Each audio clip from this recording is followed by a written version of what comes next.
जरूर, मैं इस कहानी को और बेहतर बनाते हुए यह पंक्ति भी शामिल कर देता हूँ। एक मुसाफिर तपते रेगिस्तान में भटक गया था। उसके पास जो थोड़ा बहुत खाने पीने का सामान था वह तेजी से खत्म हो गया। 2 दिन से उसकी प्यास बुझ नहीं रही थी। उसे भीतर से लग रहा था कि अगर अगले कुछ घंटों में पानी नहीं मिला तो उसकी सांसें थम जाएंगी।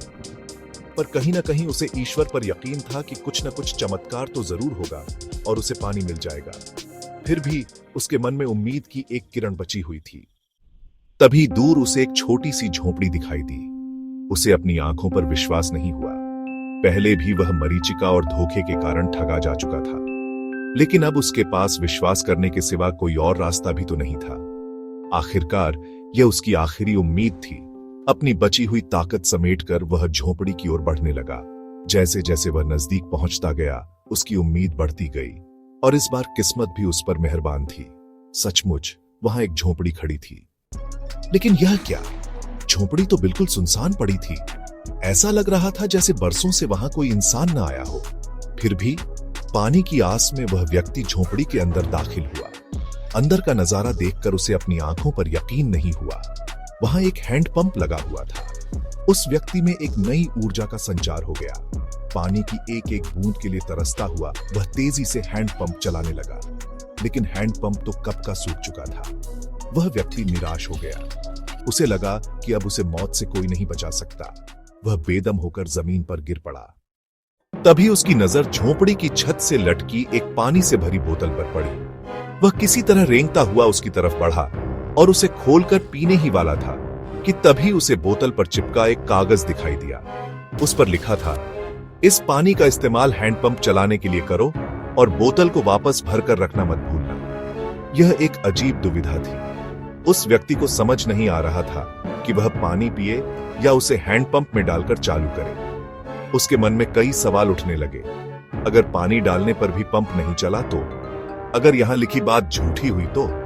क्या पता जमीन के नीचे का पानी भी सूख चुका हो, लेकिन क्या पता पंप चल ही पड़े? क्या पता यहां लिखी बात सच हो? वह समझ नहीं पा रहा था कि क्या करे। फिर कुछ देर सोचने के बाद उसने बोतल खोली और कांपते हाथों से पानी पंप में डालने लगा। पानी डालकर उसने भगवान से प्रार्थना की और पंप चलाने लगा।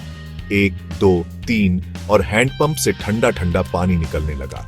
वह पानी किसी अमृत से कम नहीं था। उस व्यक्ति ने पेट भरकर पानी पिया। उसकी जान में जान आ गई। उसका दिमाग फिर से काम करने लगा। उसने बोतल में दोबारा पानी भरा और उसे छत से लटका दिया। जब वह यह सब कर रहा था, तभी उसे अपने सामने एक और कांच की बोतल दिखाई दी।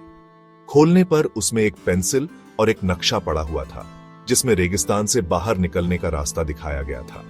उस व्यक्ति ने रास्ता याद कर लिया और नक्शे वाली बोतल को वापस वहीं रख दिया। इसके बाद उसने अपनी बोतलों में, जो उसके पास पहले से थीं, पानी भरा और वहां से चलने लगा। कुछ दूर जाने के बाद उसने एक बार पीछे मुड़कर देखा। फिर कुछ सोचकर वह वापस उस झोपड़ी में गया और पानी से भरी बोतल पर चिपके कागज को उतारकर उस पर कुछ लिखने लगा। उसने लिखा, मेरा विश्वास कीजिए, यह हैंडपंप काम करता है। जिंदगी के सबक। यह कहानी पूरे जीवन के बारे में है। यह हमें सिखाती है कि बुरी से बुरी स्थिति में भी हमें अपनी उम्मीद नहीं छोड़नी चाहिए। और इस कहानी से यह भी सीख मिलती है कि कुछ बहुत बड़ा पाने से पहले हमें अपनी ओर से भी कुछ देना होता है। जैसे उस व्यक्ति ने नल चलाने के लिए मौजूद सारा पानी उसमें डाल दिया। देखा जाए तो इस कहानी में पानी जीवन में मौजूद महत्वपूर्ण चीजों को दर्शाता है। कुछ ऐसी चीजें जिनकी हमारी नजरों में खास कीमत है। किसी के लिए मेरा यह संदेश ज्ञान हो सकता है, तो किसी के लिए प्रेम, तो किसी और के लिए पैसा।